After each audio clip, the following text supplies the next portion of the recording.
answer the questions here in the room here. If you would, of course, just kind of get our attention, we'll call on you, give your name and your affiliation, so everybody will know exactly who you are and you know who you work for and things like that. Yeah, we're going to that's start off with some opening statements by our folks up front here, and so we're going to start off, go left to right, and start off with Mr. Keith Gill, the Commissioner of the Sun Belt Conference. Mr. Gill. Yeah, thank you so much. Good afternoon. Thank you for joining us today. My name is Keith Gill, and I am the Commissioner of the Sun Belt Conference. And it's wonderful to be here on the campus at Southern Miss. On behalf of the Sun Belt presidents, chancellors, and directors of athletics, easy for me to say. So I'd like to officially announce that the University of Southern Mississippi has accepted our invitation to join the Sun Belt Conference. Welcome to the Sun Belt. Thank you, sir.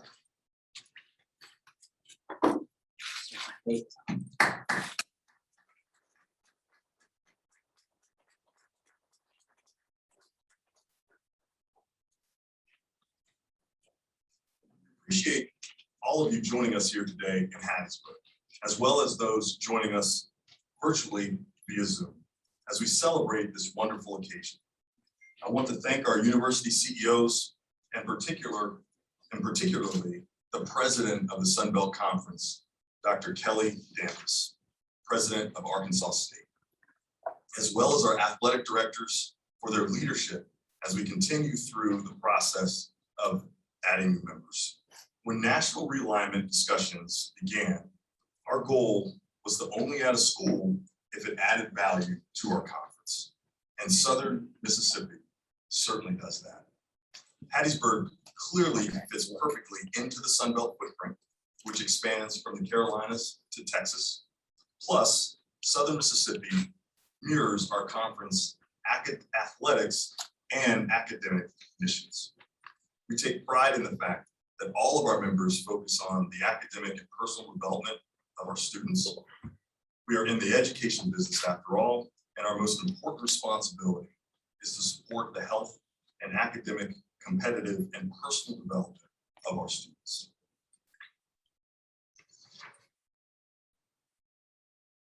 The best part of this announcement today is Southern Mississippi is a perfect match for those values that I just talked about. And we're thrilled to have them join the Sun Belt Conference.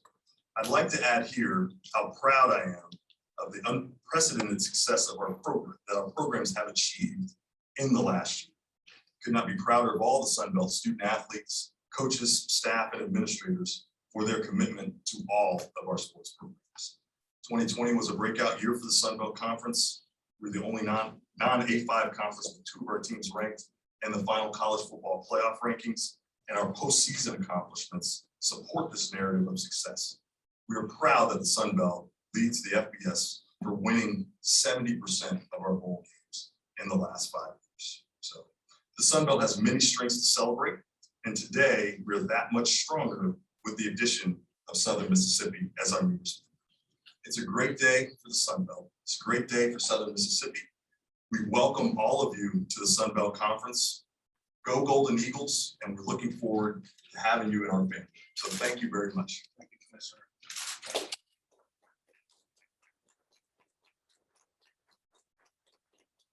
Call on now the president of the University of Southern Mississippi, Dr. Rodney Bennett. Thank you, John, and thank you, Commissioner Gill, for being here. On behalf of the University of Southern Mississippi, I'd like to welcome each person in this room today to Hattiesburg, to Mississippi, and to the University of Southern Mississippi. There are so many faces that I'm not familiar with, so I know that y'all have come from far and wide to be with us today, and we're so grateful that you're in our state, that you're in our city, and that you're at the University of Southern Mississippi.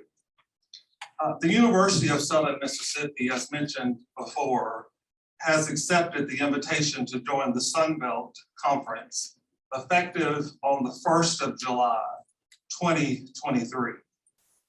Membership in the Sun Belt is an exciting opportunity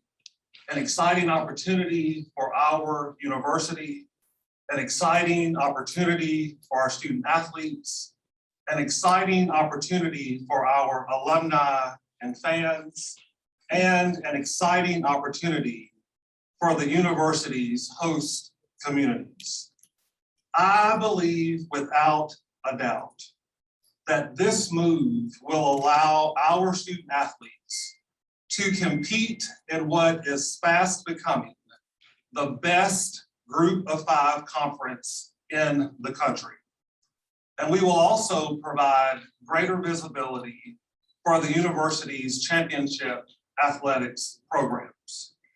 In addition, the Sun Belt's geographic footprint will create new regional rivalries and will encourage more visitors to the state of Mississippi, further increasing our athletics programs' $41 million annual economic impact on the state of Mississippi. Before I turn to our Director of Athletics, Jeremy McClain, to share remarks, I would like to acknowledge the university's long tenure as part of Conference USA. As most of you know, the University of Southern Mississippi was a founding member of Conference USA when it was established in 1995. Since that time, the university has enjoyed the camaraderie among Conference USA member institutions, and we believe that we have helped contribute to an intercollegiate athletics environment that promotes the health and well-being of all students, but particularly the health and well-being of student athletes. As president of the University of Southern Mississippi, I want to express my appreciation for the staff that work at Conference USA and the work that they have done on our behalf for many, many years as a founding member. To the Commissioner, Judy McLeod, to Keisha Dunlap, to Rob Philippi, to Cree Raspberry, and to General Counsel Kevin Sweeney. Thank you for what you've done for USM and for member institutions of Conference USA. In closing, as we prepare to start this next new exciting chapter with the Sun Belt Conference, I'm excited for our coaches. I am excited for our alumni, fans, and other stakeholders. But most importantly, I'm excited for our student athletes who will now have a greater opportunity to have their friends and their families attend their games and watch them compete at the Division I level. I believe that Golden Eagles everywhere will join us in turning the page and in being a part of writing the next new chapter in our Southern Miss story. We are thrilled, Commissioner, for the invitation of membership, and we are so excited that you have accepted our willingness to join, and we look forward to working with you. Thank you again, sir.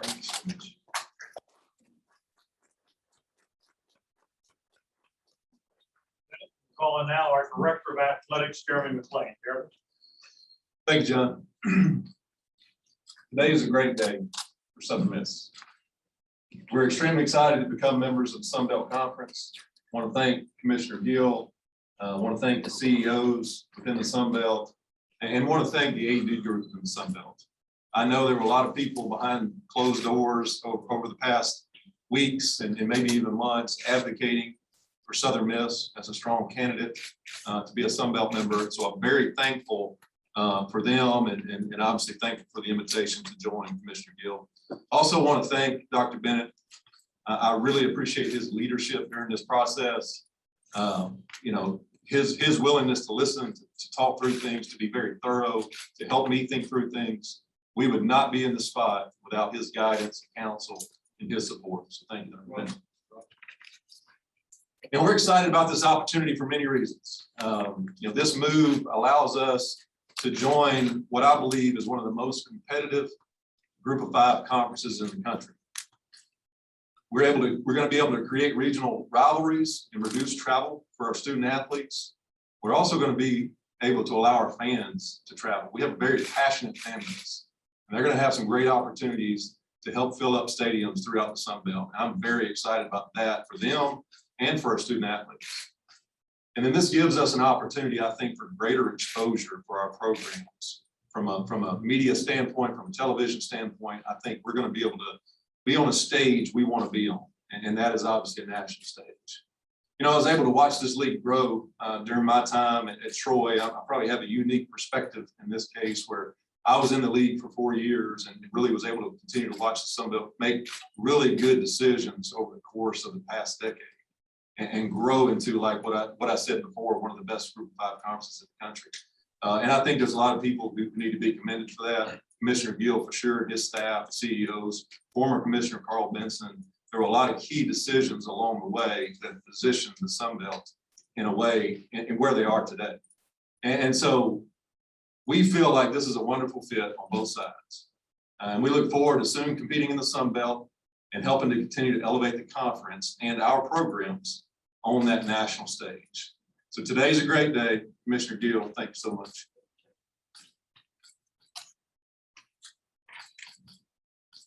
We're going to open it up to some questions now. If you would, when you ask your question, if you please just identify yourself, identify what outlet affiliate you're with, so our folks up here will know exactly who they're talking to. So if you would, you just kind of raise your hand, we will recognize it.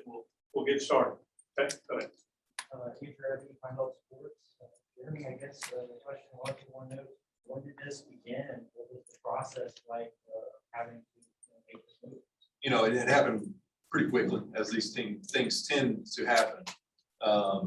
You know, obviously when conference realignment starts, people start talking to each other around the country, right? So you're staying in touch with people, try to understand what's happening in different places. You're planning for best case / worst case scenarios. And so a lot of conversation over the past couple months, I guess since July when the first initial shoe fell. But really, as far as having serious conversations with the Sun Belt, those things happen very quickly. And you know, because out of respect for our conference, for Conference USA and the Sun Belt, you know, you don't have those conversations too early. So it really rounds up here in the last week or so. But there was a lot of conversations had among ADs and things like that over the past couple of months. Great. Just a question for Commissioner Gill. When was the first time you visited USM's campus, and what was your first impressions of this campus? And you briefly mentioned the fan base. Just can you kind of expand on the passionate fan base you're excited to add to the Sun Belt? Yeah, I'll actually maybe answer that question in reverse order, if that's okay.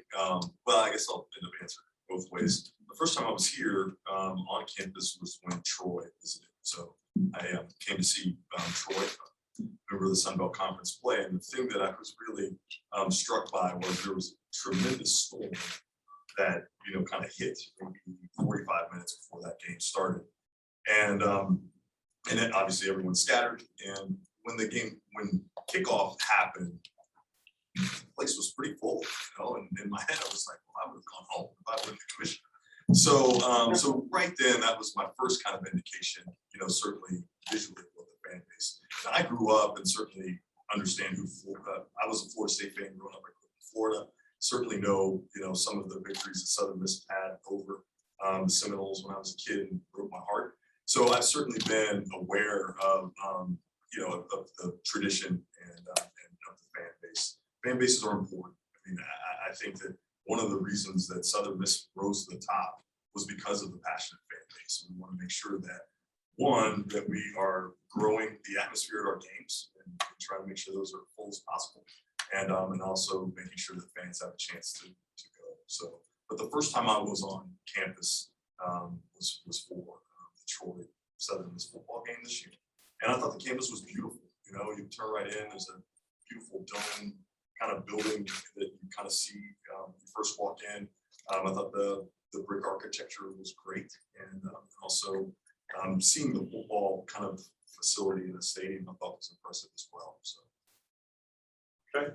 If you would identify yourself so we know who to talk to, please. Go ahead. Kelly Sander with the Eagle Hour on Super Talk Radio. Couple questions. Jeremy, you had mentioned at different times that there would have to be, paraphrasing here, several dominoes would have to fall for this to work. Could you, whatever degree you're comfortable sharing, talk about what those dominoes were? And then also, what are the financial ramifications of leaving Conference USA? Yeah, I'm happy to answer both of those. You know, when we talk about dominoes, it's really the national landscape, right? And so that began in July, but you just knew that there was more movement that would happen. So slowly but surely, people made decisions and made announcements that they were shifting conferences, which opened up other opportunities. And I do think some of those decisions were the dominoes that I was referencing. And obviously the last domino was an actual opportunity and invitation to join the Sun Belt.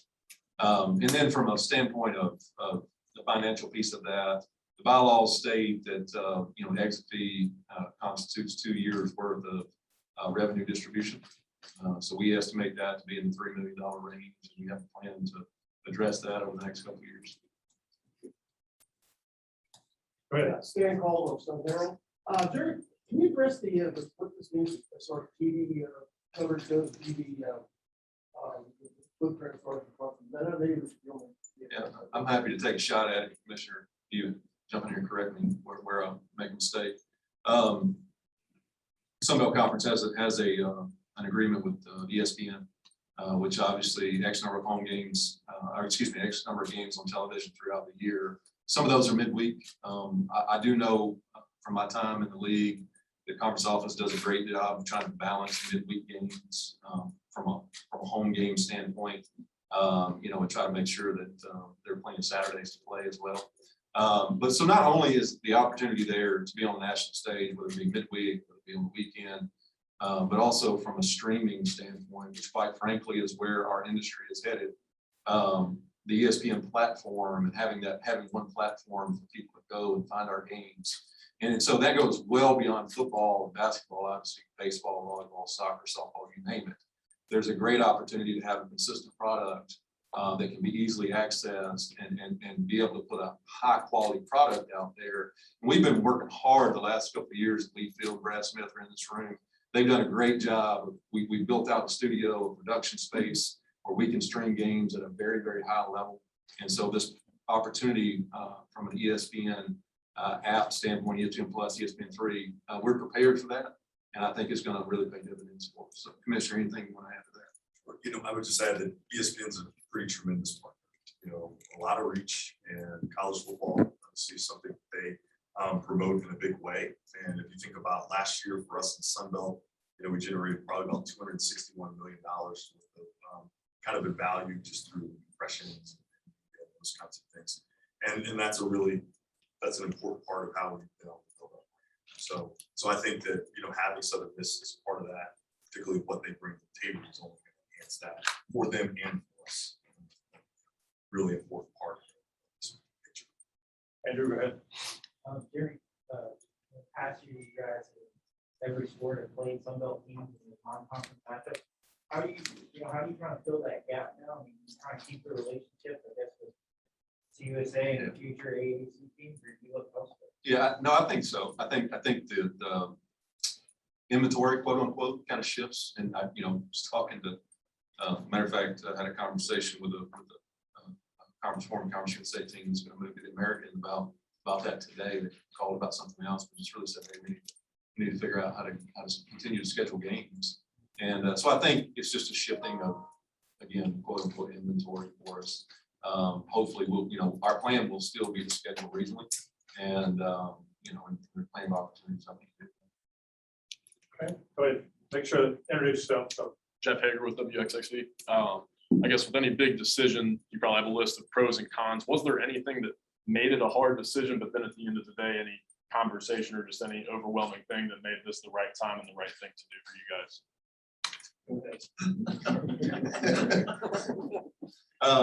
Great, Jeff. I appreciate you being here.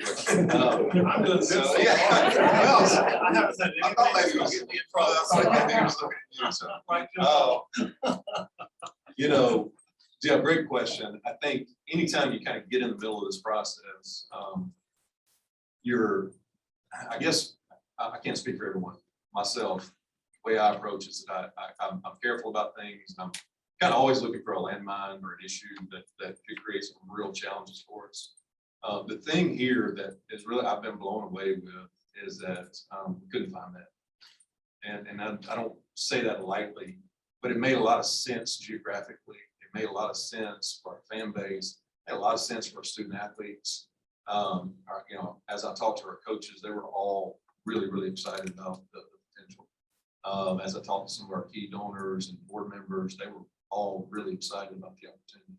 And so we really never found that thing that we had to stop and say, can we work through this or not?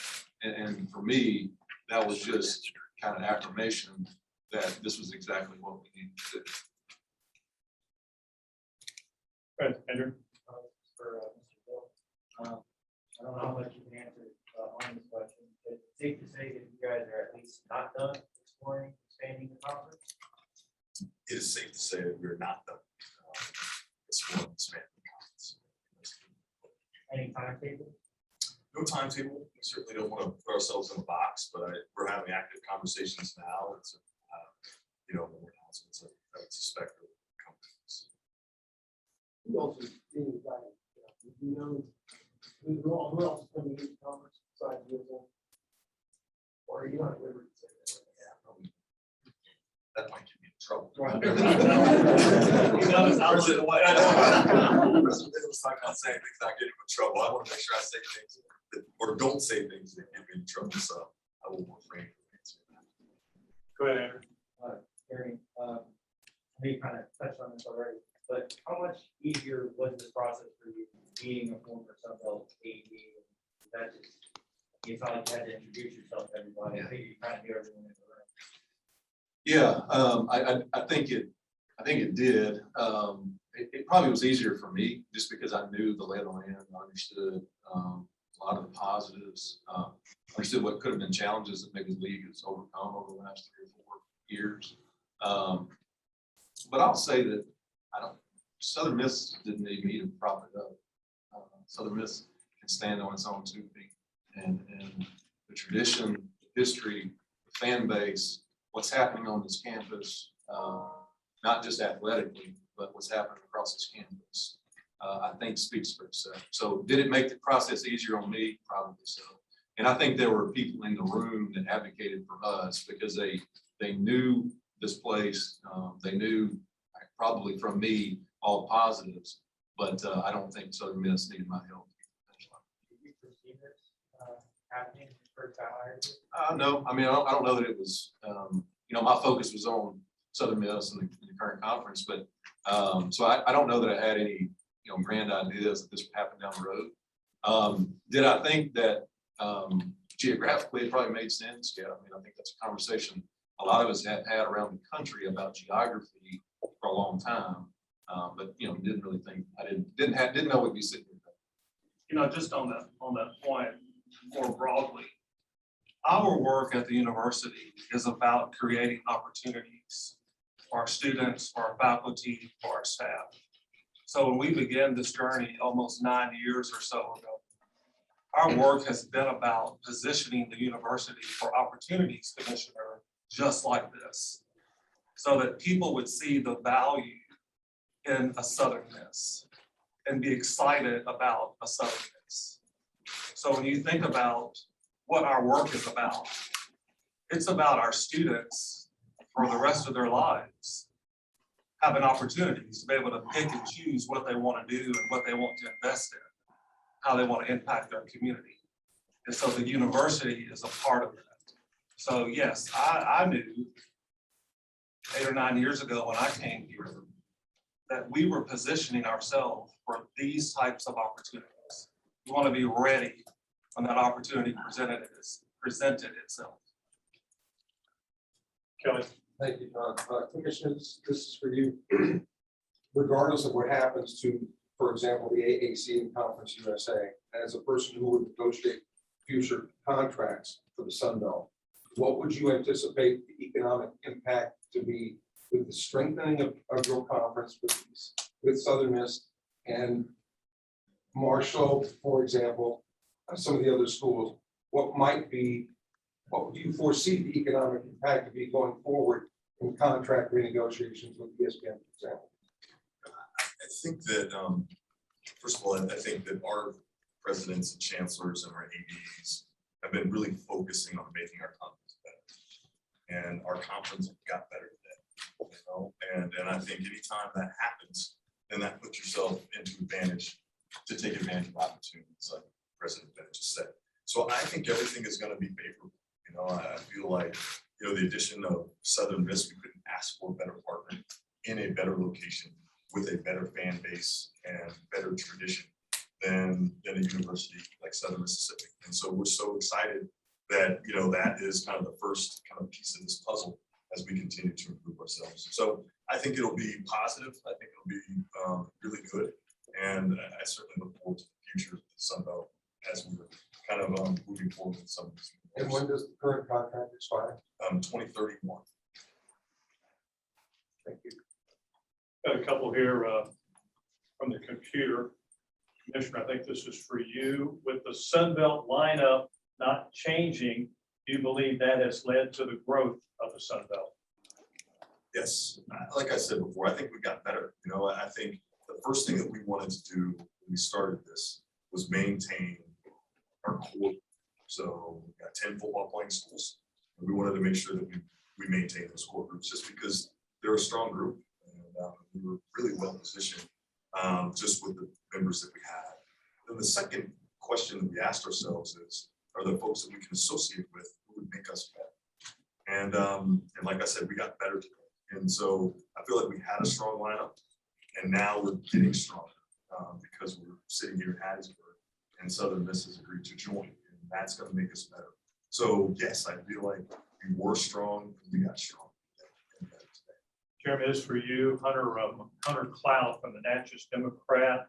How much will this move save in travel, both time-wise and financially? Yeah, great question, Hunter. I appreciate you being on. You know, it's kind of hard to pin down that number, quite honestly, because every year is a little bit different from a scheduling standpoint. But our estimation is that we travel cost-wise from expense standpoint, it could easily be $500,000 annually for us. And then when we think about, and I don't know that we live this, I don't know that everybody thinks about it this way, but from a student athlete's perspective, what we have to do now, let's say our soccer team is going, getting on a flight, which they did last week. You know, they have to leave here in plenty of time to get to the airport, which is an hour and 45 minutes away, spend time in the airport, take their flight, you know, and do the same thing on the way back. And so from a class standpoint, from an academic standpoint, that is really, really difficult. And so this allows us to do that less often. So big impact on the financial side and just from our student athlete well-being standpoint. Commissioner, another one for you. Glenn Dyer, 247 Sports. As the Sun Belt adds to its inventory of teams, do you anticipate changes to the media right deals with ESPN? You know, I don't want to kind of get ahead of myself in terms of commenting on what may or may happen with the ESPN our media package with them. What I would say is ESPN is a great partner. They're a great supporter of the Sun Belt. We're so proud to be with them, and certainly look forward to kind of having these wonderful games and kind of competitions kind of on that. Go ahead. Taylor Curett from WDAM, and for Jeremy, kind of a two-parter. What feedback have you gotten from coaches on campus about this move, how they're excited? And just from a competitive standpoint, can you speak briefly about how excited you guys are, not only to compete in football, but what they have in the Sun Belt with baseball and basketball? Yeah, thanks, Taylor. Appreciate that question. And I'll say our coaches are very excited. I think as we got into the process and I started approaching them about, you know, the possibility of kind of having some private conversations, they were very excited about what this looks like. Maybe the unique thing here is that because of where we're located, that we play a lot. Over the years, played a lot of Sun Belt schools. Our coaches are friends with a lot of the coaches in the league. And so they had a really good perspective. And so they are all very excited about what this looks like for us. And I've got nothing but good feedback. And then, you know, from the standpoint of the competitive nature, I just say, you know, the proof is kind of in the numbers. If you look at what from a football piece, what's happened over the last few years, and it's not just, this last year was a banner year. But the commissioner and I were talking, I think they've had, we have 4 different institutions ranked in the top 25 in the last 4 years or so. And so obviously from a football standpoint, continue to elevate that profile. But then as we talk about the diamond sports, I mean, last year, the Sun Belt, I think had 4 softball programs get bids to the NCAA tournament, which is unbelievable. And then you talk about baseball, South Alabama, Louisiana Lafayette, Troy, you just kind of go down the list of all the really, really good programs. And it is also a multi-bid league in most years. And then the basketball league is probably way underrated. I kind of lived that for a while. It is an absolute grind because every team in that league is really good. And there's a ton of parity in that league. So every night you have to be really good because anyone can beat anyone. And so I'm really excited about the level of competition really across the board. And excited about what Southern Miss can bring to the table to continue to elevate that.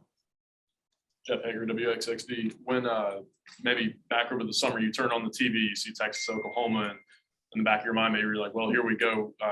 What is like the state of college athletics? I mean, just where everybody's kind of scrambling and moving around, just kind of, can you touch on that, just how everybody's moving around and, you know, what that means for So the Jeff, I remember this moment very vividly because it was the 1 week of vacation I get every year. And I was trying to go to the beach, Dr. Bennett, one morning, and it broke. And I happened to be on vacation with a couple other athletic directors who I'm friends with around the country. And you know, we just, our vacation kind of went south after that. But so I remember it very vividly. And yes, there are conversations that, you know, began to happen right off the bat. Okay, what does this mean for all of us? And, you know, what is this kind of domino effect? What's it going to mean?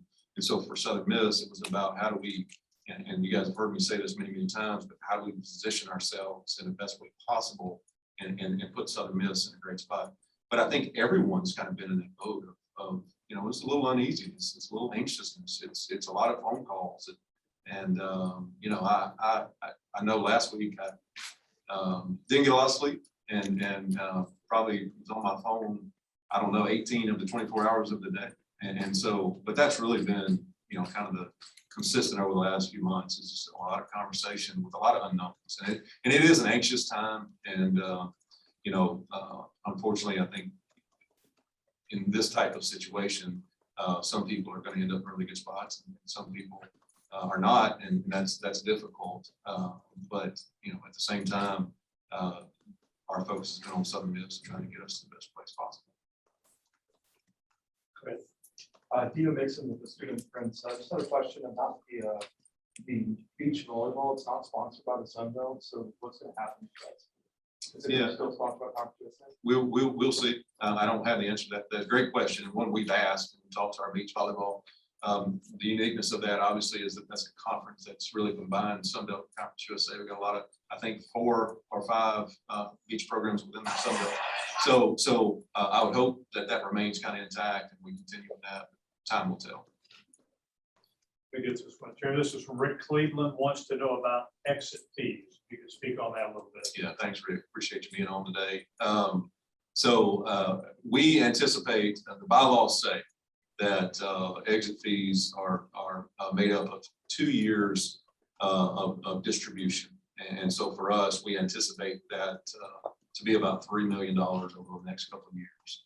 And we have a plan for that. Dr. Bennett and I sat and talked through that early on in the process to make sure that that wasn't going to be a roadblock for us. I appreciate his support in talking through that with me. And so we feel good about moving forward with that. That's what it looks like. Go ahead and yourself. For Commissioner Gill. Commissioner, when you are in contract negotiations with media outlets as ESPN, what do you kind of tell those outlets that simply the league or why the Sun Belt is weak compared to That's a great question. So that's certainly appreciate. One, I think, is our strength. And it came in the mail for you 3 weeks ago, and I keep forgetting it. So the plus pieces, so you're thinking obviously the linear opportunities are really there, but there are some opportunities on ESPN Plus across other sports. I think the amount of inventory is really important as we add schools and teams, that grows, that footprint grows. And then just the compelling matchups. We've got some really compelling matchups, whether you look in our east, with Coastal, App, Georgia Southern, and some of those games, if you look in our west, Louisiana, obviously South, we're gonna have Southern Miss now, Troy. So we've got some really compelling matchups in those things that I think will be really valuable to our partners as they try to certainly drive eyeballs to the network and as we try to drive impressions, you know, of course. in our teams. You say that this would be fan base, say. I think the fan bases are real. I think the fan base are really important in a couple ways. Obviously, that's a set of eyeballs, but really the atmosphere in a game, like, you know, having that crowd is really important. And I certainly think that, you know, Southern Miss brings a lot of table in that regard. But we feel like we're a national brand, you know, and so from a TV viewing standpoint, we don't believe like that's just about kind of local fan bases. We think we have reach that's beyond that. Certainly the numbers. Kelly? Thank you, Jeremy. So this is kind of a follow-up to the volleyball question. So for lack of a better term, in a lame duck academic 22-23 year, what does athletics at Southern Miss look like? I mean, especially Conference USA with belly up, for example. Just how does all of this Yeah. fit in for 20? Yeah, Kelly, thanks. A fair question for sure. I don't anticipate anything really changing for us from the standpoint of that athletic year. We'll still be able to compete for championships. We'll still, I know you kind of mentioned a doomsday scenario there. I don't think that's the case. Because there's a lot of teams that may be exiting, but none of them are exiting prior to the summer of 23 at this point. So I don't see that being a real serious issue for us. And so I think our student athletes, and that's important to us, obviously, everybody at this table, that our student athletes, even throughout the next year and a half, have the same opportunities and get the same opportunities that they would have otherwise. So I don't think that's going to change. Thank you. Let me get this one in real quick, Andrew. This is from Heat Rivals. Jeremy, were there any stipulations from a facility standpoint or anything else that USM have to agree to before accepting the bid? Yeah, thanks, Heath. Appreciate you being on today. No, the answer to the question is no. But we are committed to continuing to improve our facilities. And no caveats to the agreement, but we've talked about all the things Southern Miss, and we talked about facilities and where we're headed and some of the things that are on the docket for us. And so even though there's no caveats to the agreement, we're committed to that facility enhancement, and we'll continue to move that. And The one thing I would just add to that, and just to be really clear, is that, you know, as our CEOs and ADs kind of evaluated Southern Miss and portfolio and who they are, you know, we were really excited with who they are, you know, as they look right now, their ability to compete right now, their ability to have really successful programs, who they are as an institution, and then obviously the passionate fan base. So there certainly wasn't any contingencies. We're really excited about who they are. Now, certainly when you join a competitive conference like the Sun Belt, everyone is growing and pushing, you know, and so at the end of the day, if you're not growing, you are falling back. But there certainly was everything that we saw, something that we wanted to be associated with and attracted to. And certainly think of the enhancements. Andrew? Kind of a two-part question. First, I know in the AAC, there's a bylaw that says if you're hosting a tournament, they sure that away from the conference or anything like that.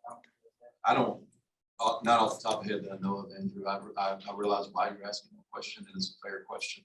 And so I would just leave that as to be determined. We'll tackle that as we move forward. And this is Dr. Bennett, did those 6 schools leaving CUSA going to the AAC, that impact this in any way, this process at all for you guys?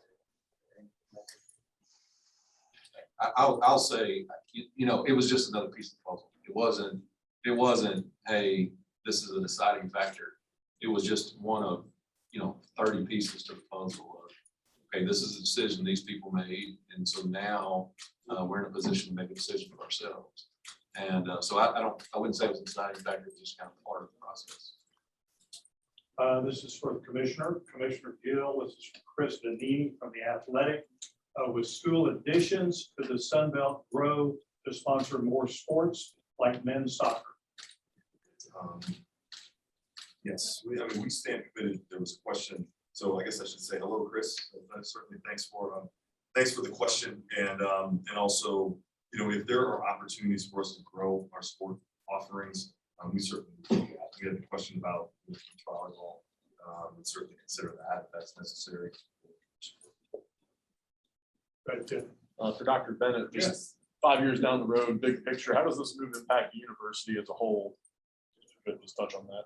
Well, I hope that we will see enrollment increase. Our bread and butter is built on the ability to attract and retain young people, college-age students that can take a full set of courses and graduate in 4 years.